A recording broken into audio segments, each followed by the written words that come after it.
আসসালামু আলাইকুম। যারা জব প্রত্যাশী আছেন এবং যারা সহকারী শিক্ষক নিয়োগ পরীক্ষা দিতে চাচ্ছেন, ভাবছেন কিভাবে প্রিপারেশনটা নেবেন। তো প্রিপারেশন নেওয়ার জন্য সবচেয়ে ভালো উপায় হচ্ছে বিগত সালের প্রশ্ন সলভ করে সামনে প্রিপারেশনটা নেয়া। চলেন আমরা দেখি বিগত সালের প্রশ্নগুলো কেমন হয় এবং কিভাবে আসলে আমরা প্রিপারেশনটা নিতে পারি। দেখেন এখানে একটা প্রশ্ন দেওয়া আছে 23 এবং 24 সালের প্রথম ধাপের প্রশ্ন। এই প্রথম ধাপের প্রশ্নে এখানে কোশ্চেনটা হচ্ছে যে হি ডাইড, এটা প্রিপোজিশন থেকে কোশ্চেন আসছে এবং এই প্রিপোজিশনটা কিভাবে সঠিক প্রিপোজিশনটা আমি এখানে অ্যাপ্লাই করতে পারি কিনা। প্রিপোজিশন থেকে কিন্তু কোশ্চেন মাস্ট আসে, যে কোনো পরীক্ষাতে আসে এবং এটা খুব কমন কোশ্চেন যে ডাইডের সাথে কিভাবে আমরা কোন ধরনের প্রোনাউনটা কোন ধরনের প্রিপোজিশনটা ব্যবহার করব, এটা কিন্তু একটা কমন। এখন দেখেন এখানে আমার অপশন দেওয়া আছে ফর, ওভার, বাই এবং হচ্ছে ফ্রম। এখন আমি কিভাবে যাচাই করতে পারি?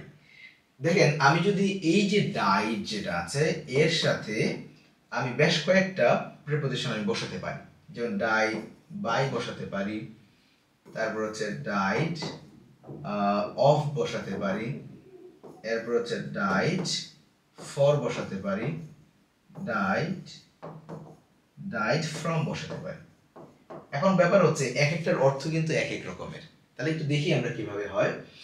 ডাইড বাই যেটা হচ্ছে কোনো ব্যক্তি যদি রোগের কারণে মারা যায় তখন আমরা এখানে ডাইড বাই ব্যবহার করি।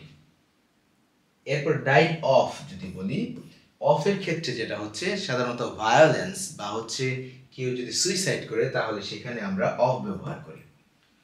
ডাইড ফর যেটা হলো সেটা হচ্ছে যদি দেশের জন্য মারা যায়, কোনো কজে বা আদর্শের কারণে মারা যায় তখন আমরা ডাইড ফর ব্যবহার করি।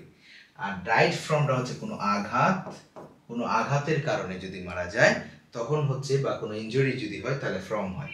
আমরা দেখতেই পাচ্ছি যে এখানে যদি আমরা প্রকাশ করি ফর, ওভার, বাই এবং ফ্রম, এখান থেকে যদি আমরা নিই তাহলে সঠিক অ্যান্সার হচ্ছে ফ্রম। সুতরাং এটা বেশি কিছু না, আমি যদি অ্যাপ্রোপ্রিয়েট প্রিপোজিশনগুলো মুখস্থ করে নিতে পারি বা আমি যদি বুঝে নিতে পারি তাহলে কিন্তু কোশ্চেনটা সহজে সলভ করা যায় এবং ভেরি কমন কোশ্চেন, প্রায় এই কোশ্চেনগুলো পরীক্ষাতে আসে।